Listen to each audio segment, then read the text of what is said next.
I am writing a novel about a Dutch 18th century writer, Madame de Charrière, and have been wondering for quite some time now whether it's really necessary to follow her footsteps into France and Switzerland. Is it really crucial to my novel to visit her house and the area surrounding the lake of Neuchâtel? I don't know, but probably the only way to find out is to trace her tracks.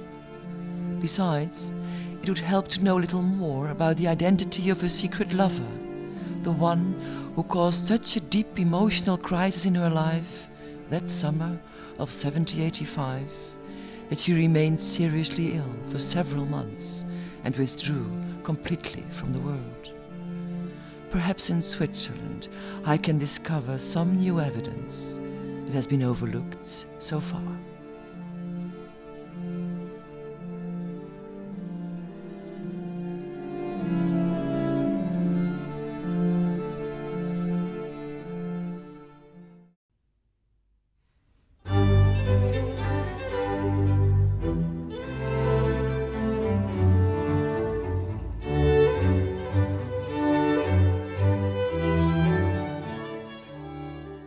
Isabella Tijl van Seroskerke was born in October 1714 at Zuilen Castle in the Netherlands. She was the daughter of an influential aristocratic family from Utrecht. For more than 30 years, Bella van Zuilen lived in a stately castle on the river Vecht, where she became well versed in mathematics, physics, philosophy, literature and music.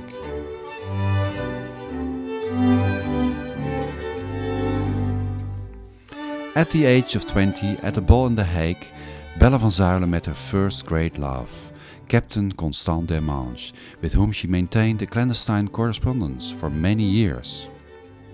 Her letters to him were published 200 years later under the title "I Have No Talent for Subordination."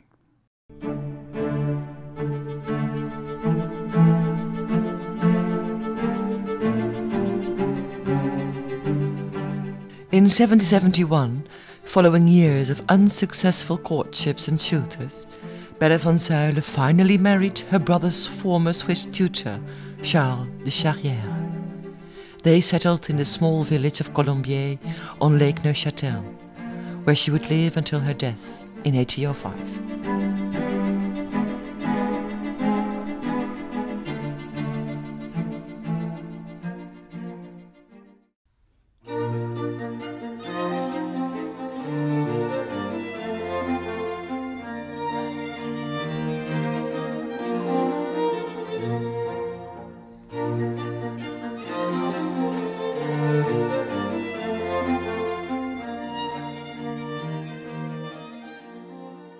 Madame de Charrière spent the first 12 years of her marriage in total isolation.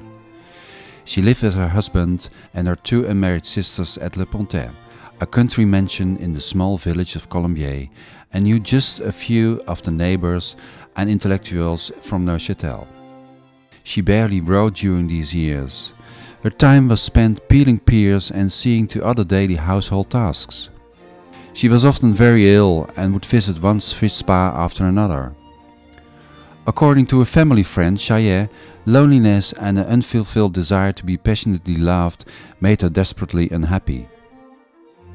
She didn't begin writing again until 1783. Around this time she met the man with whom she would fall passionately in love and who inspired her to write her most beautiful novel, Caliste. When this love affair came to a premature end in the summer of 1785, Madame de Charrière fell into the most profound depression of her life. The focal point of the novel, So It's Love.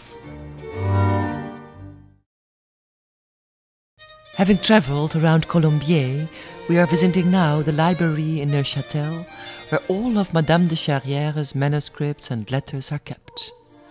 I am particularly curious to see everything from 1785, in the hope to find some clue about what the biographers refer to as the great mystery in her life, the identity of the lover who left her so distraught that summer.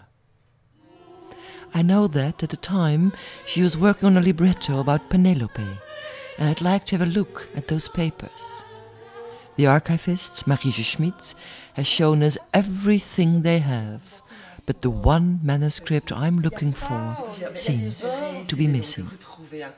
D'autres choses? Non. Des années 85-86, Oui. parce qu'il y a tellement peu de lettres. Oui, il y a quasi rien. C'est le mystère, justement. Voilà, c'est le mystère, et c'est justement cette période-là qui est la période de mon roman. Voilà, 85. Voilà, et puis ensuite, tu regarderas... When the Penelope manuscript finally surfaces, I'm amazed to see different variations on a monogram of the letters C and A in the margins. These must be Charles Duple's initials, her lover, according also to the biographers Dubois. During the meeting with the Swiss Society of Madame de Charrière, I decide to keep this discovery to myself at first. I tell them about the novel, that it's a combination of historical and fictitious letters, philosophical dialogues and diaries. In short, a blend of fact and fiction. And the more I talk, the more I sense that people want to help me and no longer suspect I'm trying to destroy the reputation of their Madame de Charrière.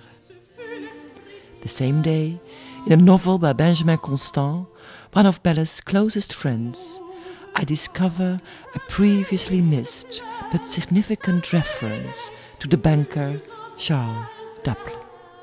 This and several letters that Bella wrote years later convince me that he must have been, indeed, her secret lover. In the summer of 1785, Madame de Charrière became so dreadfully ill that she decided to leave Colombier and go traveling. She told no one where she was going, not even her husband. Her biographers suspect she fled that summer because her lover had been forced to leave her by his family. Bayern, 15 July 1785. If I have been long responding to your last letter, it is because I have been gravely ill this past month and barely able to write. It is with the greatest effort that I am able to today. I left Colombier at the beginning of July and have settled in Payerne for a short while. From time to time, I take a short stroll through the fields or visit the Payerne Abbey Church, which is now being used as a store. I can quite easily spend half an hour there without being troubled by my religious doubts. The old church has a few beautiful frescoes painted in deep blues and soft reds. These few walks are all I can manage.